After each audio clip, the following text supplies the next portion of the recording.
Yo, what is up guys, Ghost here, welcome back to another video, and in this one I want to delve a little bit into why Delta Force is seemingly copying Battlefield 2042's worst features.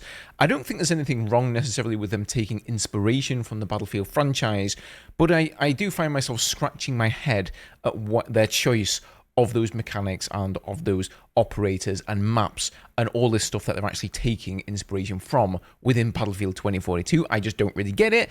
And they've recently been releasing some new photos of maps and even what looks like it could be a new operator, which definitely has me slightly worried. So we're going to get into all of that here in a second, but as always, if you guys do enjoy the content here on the channel, hit that sub button. Going to be covering plenty more Delta Force and Battlefield here in the future, and as always guys, thank you so much for the support. Alright, so as most of you guys know by now, I did cover this in a previous video.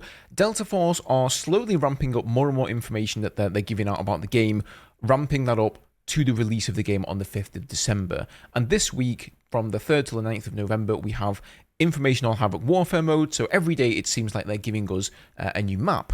And here is one of the first maps that they shared the other day. This one is called Trenchline, and this one seemed pretty original. Now this may be because it is from the Delta Force series. As you can see, it's a classic map remake and it's all about trench warfare. So you've got a large artillery cannon down there at the bottom, you've got these wind turbines, and then of course trenches all over the place, giving you a little bit of that World War feeling.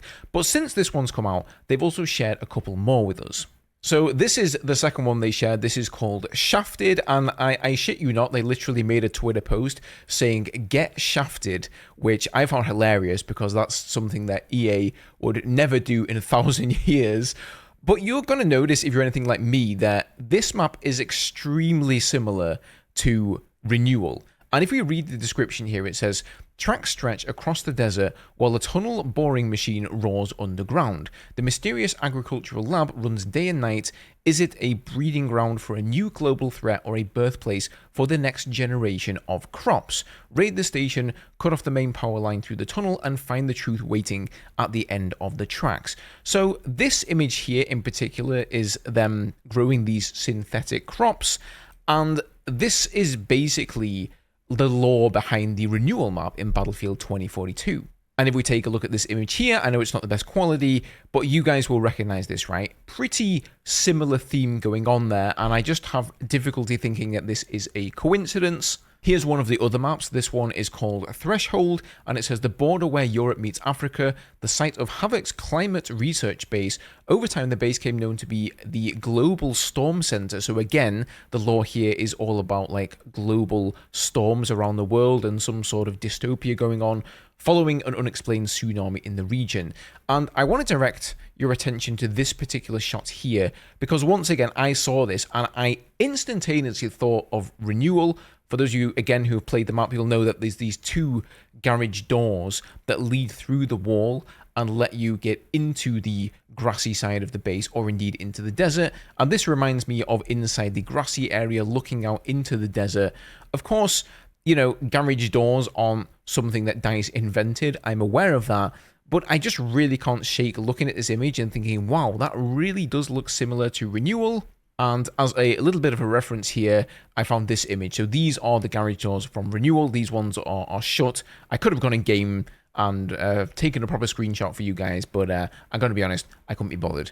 Now, I guess you could kind of say, can't you just give them the benefit of the doubt? Does this really even matter, right? If they are copying things from Battlefield 2042, what's the big deal here? And how are these the worst features from Battlefield 2042? Just because they take certain parts of maps and whatnot, why does that really matter? Well, I'm going to show you the newest thing, which I believe has just been leaked out of one of the mobile tests. So there's text all over the screen that shows that this is under an NDA. And let me just pull this up for you guys. Here we go. It is this image here. So this definitely looks like it's from a mobile version. As you can see, there's like a lot of blurring on the screen. There's some text here in the middle. So it seems like this is some sort of a like an NDA test that probably shouldn't have been shown. And here we can see an operator with a wingsuit. And we all know that one of those exists in Battlefield 2042, right? Sundance. So we've already seen a complete ripoff of Falk. You know, the guy with the medic pistol. We've seen a complete ripoff of Liz as well. Got a little image here of him. He's called Ularu. And as you'll see, he's got the TV missile on his back there, just like Liz does. He even has the same kind of glasses with the orange tint to them, just like Liz does. It's almost like they didn't bother trying to hide the fact that they ripped this off at all. And so I am pretty sure this could be a Sundance character. Now, it is also possible that this is just the spawning in animation for hazard operations. Maybe when you spawn, just like in Fortnite and whatever, you're up in the air, you parachute down, or you wingsuit down in the case of this particular operator here. But seeing how much other stuff they've copied from Battlefield 2042, I, for one, wouldn't be surprised in the slightest if they did go for a similar operator like that. And this operator was one of the least liked ones, I feel, from Battlefield 2042 overall.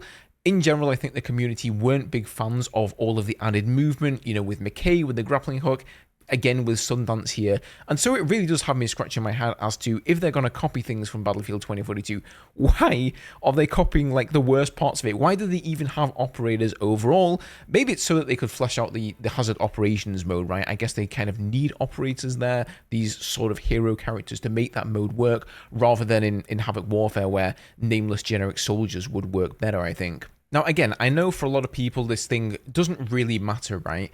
But for me personally, it sort of rubs me the wrong way, the fact that they're just copying another game and ripping it off. Like, is that okay? Is that just cool? I don't know if EA have any sort of recourse where they can pursue some sort of a legal avenue that would allow them to get compensation. Obviously, Tencent are the publisher behind this game, and they are absolute giants in this space, probably way bigger than EA, although I admittedly don't know the figures.